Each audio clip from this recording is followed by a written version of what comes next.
Assalamualaikum warahmatullahi wabarakatuh.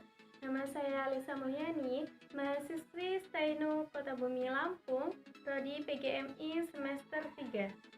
Di sini saya akan menjelaskan sejarah lahirnya filsafat pendidikan. Yang pertama, hakikat pendidikan. Pada dasarnya, pengertian pendidikan menurut UU Sisdiknas nomor 20 tahun 2003 adalah usaha sadar dan terencana untuk mewujudkan suasana belajar dan proses pembelajaran agar peserta didik secara aktif mengembangkan potensi dirinya untuk memiliki kekuatan spiritual keagamaan, pengendalian diri, kepribadian, kecerdasan, akhlak mulia, serta keterampilan-keterampilan lain yang diperlukan dirinya dan masyarakat. Menurut Kamus Besar Bahasa Indonesia, kata pendidikan berasal dari kata didik yang diberi imbuhan pe dan akhiran an, yang mempunyai arti proses atau cara atau perbuatan mendidik. Menurut Ki Hajar Dewantara, Bapak Pendidikan Nasional Indonesia, pendidikan adalah tuntutan dalam hidup tumbuhnya anak-anak. Maksudnya, menuntut segala kekuatan kodrat yang ada pada anak itu, agar mereka sebagai manusia dan sebagai anggota masyarakat dapatlah mencapai keselamatan dan kebahagiaan yang setinggi-tingginya. Menurut Hawthorne, pendidikan adalah proses yang terus-menerus abadi dari penyesuaian yang lebih tinggi bagi manusia yang telah berkembang secara fisik dan mental yang bebas dan sadar kepada Tuhan. Dari beberapa pengertian pendidikan menurut ahli tersebut, dapat kita simpulkan bahwa pendidikan adalah bimbingan atau pertolongan yang diberikan oleh orang dewasa kepada perkembangan anak-anak untuk mencapai kedewasaannya, dengan tujuan agar anak cukup cakap melaksanakan tugas hidupnya sendiri, tidak dengan bantuan orang lain. Hakikat pendidikan sangat ditentukan oleh nilai-nilai, motivasi, dan tujuan dari pendidikan itu sendiri. Maka dari itu, hakikat pendidikan dapat dirumuskan sebagai berikut. Yang pertama, pendidikan merupakan proses interaksi manusiawi yang ditandai dengan keseimbangan antara kedaulatan subjek didik dan kewibawaan pendidik. Yang kedua, pendidikan merupakan usaha penyesuaian subjek didik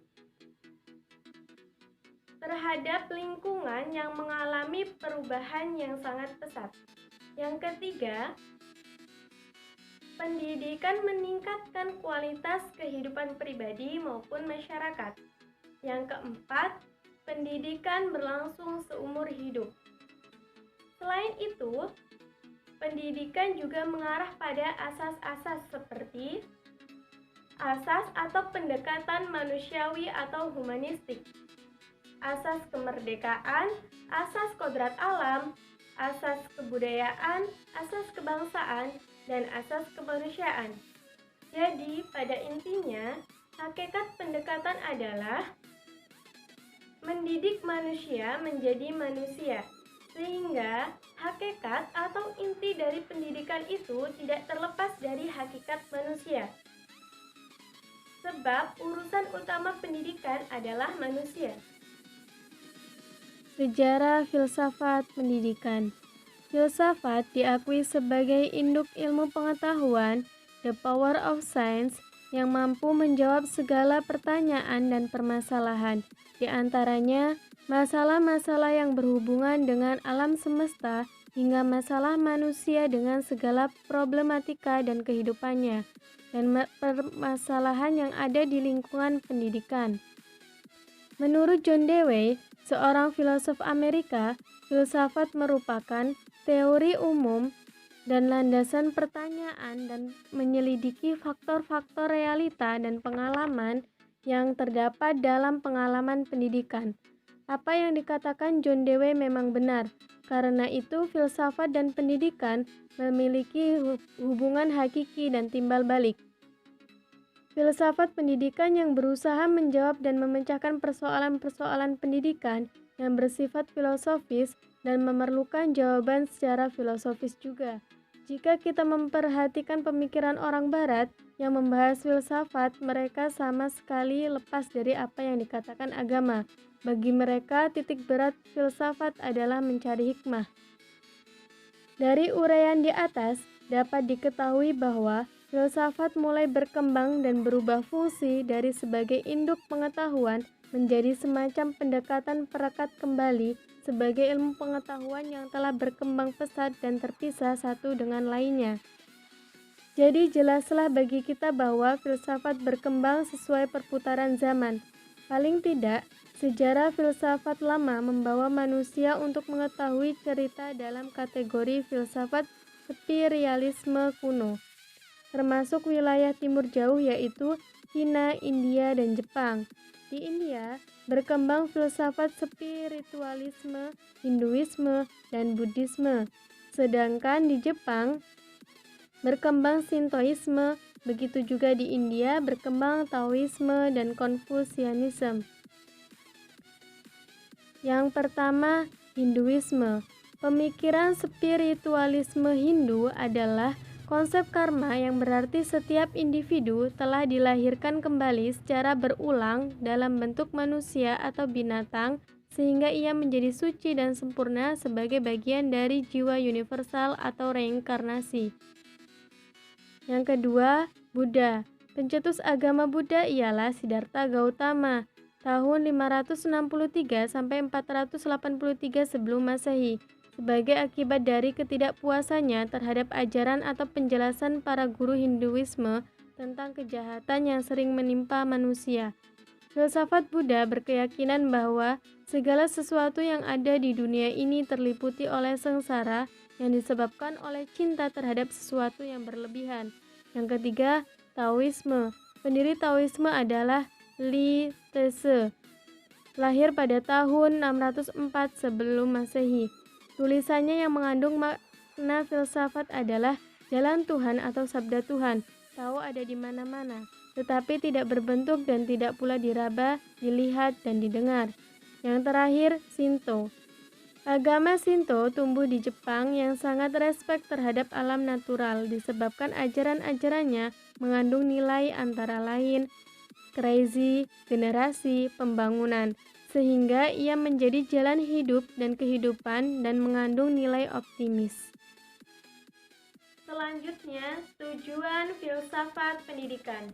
Yang pertama, dengan berpikir filsafat, seseorang bisa menjadi manusia yang lebih mendidik dan membangun diri sendiri.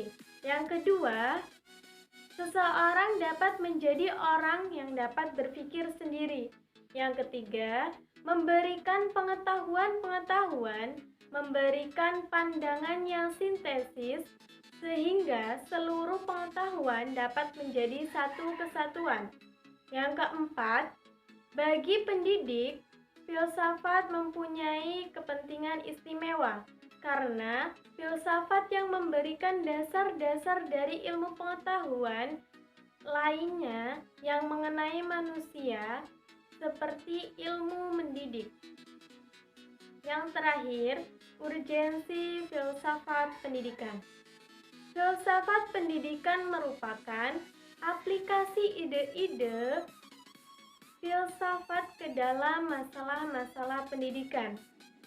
Bukan hanya itu saja, filsafat pendidikan juga merupakan media pembelajaran tentang bagaimana menggunakan ide-ide tersebut secara lebih cepat. Filsafat pendidikan hanya bisa menjadi signifikan ketika pendidik mengenali perlunya berpikir secara jernih tentang apa yang mereka lakukan. Kemudian, melihat relasi antara apa yang mereka kerjakan dengan konteks individu dan perkembangan sosial yang lebih luas. Dalam konteks inilah, praktis memperluas teori dan mengarahkannya untuk mendapatkan kemungkinan-kemungkinan yang baru. Oke teman-teman, mungkin itu saja yang dapat saya sampaikan. Kurang dan lebihnya saya mohon maaf. See you next time. Wassalamualaikum warahmatullahi wabarakatuh.